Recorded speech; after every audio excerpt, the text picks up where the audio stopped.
완덕은 완전히 하느님의 사랑에 그 기초를 두고 있습니다. 골로새서 3장 14절. 사랑은 모든 것을 하나로 묶어 완전하게 합니다. 그리고 하느님을 완전히 사랑한다는 것은 우리의 뜻을 하느님의 뜻에 완전히 일치시킨다는 것을 의미합니다. 이 말을 한 번 더 음미해 봅시다.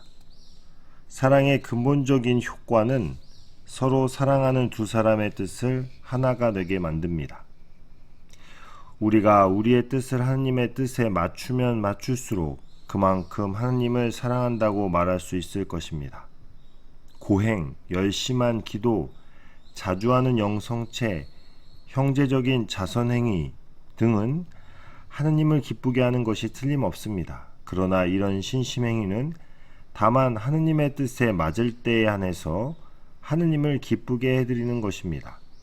만일 이런 행위가 하느님의 뜻에 맞지 않을 때에는 하느님을 기쁘게 해드리는 것커녕 하느님의 비위를 건드림으로 하느님은 그런 행위를 거절하시거나 벌하시기도 합니다.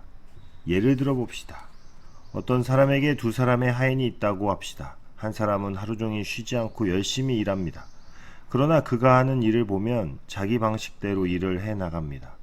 그런데 다른 한 사람은 첫 번째 하인처럼 열심히 일은 안 하지만 주인이 시키는 대로만 일을 해 나갑니다.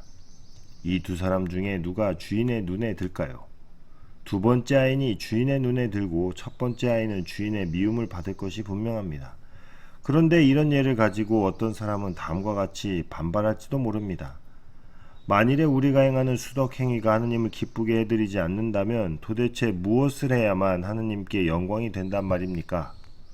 자, 생각해 봅시다. 예언자 사무엘은 사울 임금에게 전하기를 하느님은 희생제물을 원하시지 않고 다만 당신 뜻에 순종하기를 바라신다고 말했습니다. 사무엘기 1권 15장 22절부터 23절.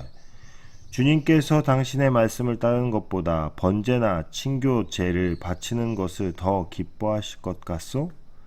순종하는 것이 제사를 드리는 것보다 낫고 그분 말씀을 명심하는 것이 염소의 기름기보다 낫소. 그분을 거역하는 것은 점쟁이 노름만큼이나 죄가 되오. 그분께 대드는 것은 우상을 위한 것만큼이나 죄가 되오.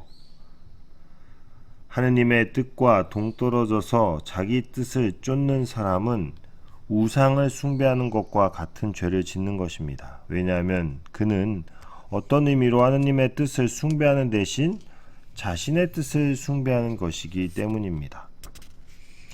우리가 하느님께 드릴 수 있는 가장 큰 영광을 손꼽으라 하면 그것은 다름이 아니라 모든 일에서 하느님의 뜻을 행하는 것이라 할 것입니다. 우리 구세주께서는 하늘에 계신 아버지의 뜻을 실천하여 하느님께 영광을 드리려고 이 세상에 오시고 그것을 몸소 실천함으로써 우리에게 모범을 보여주셨습니다. 성 바오로 사도는 그래서 그리스도께서 세상에 오셨을 때 하느님께 이렇게 말씀하셨습니다. 당신은 율법의 희생 제물과 봉헌물을 원하시지 않았습니다. 그래서 저를 참 제물로 받으시려고 인간이 되게 하셨습니다. 당신은 번제물과 속죄의 제물도 기뻐하지 않으셨습니다. 그래서 제가 말했습니다. 하느님, 저는 성서에 기록된 대로 당신의 뜻을 이루려고 왔습니다.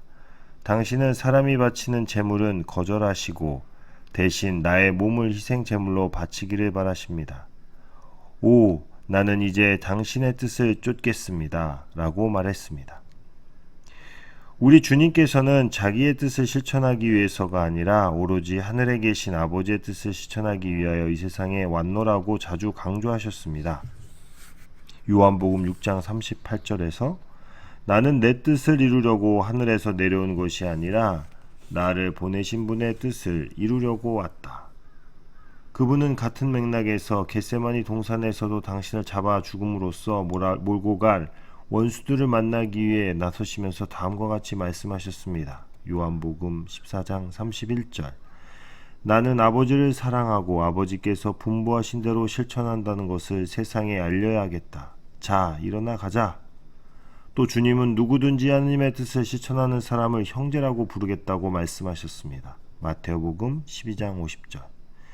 하늘에 계신 내 아버지의 뜻을 실천하는 사람이면 누구나 다 내 형제요, 자매요, 어머니이다.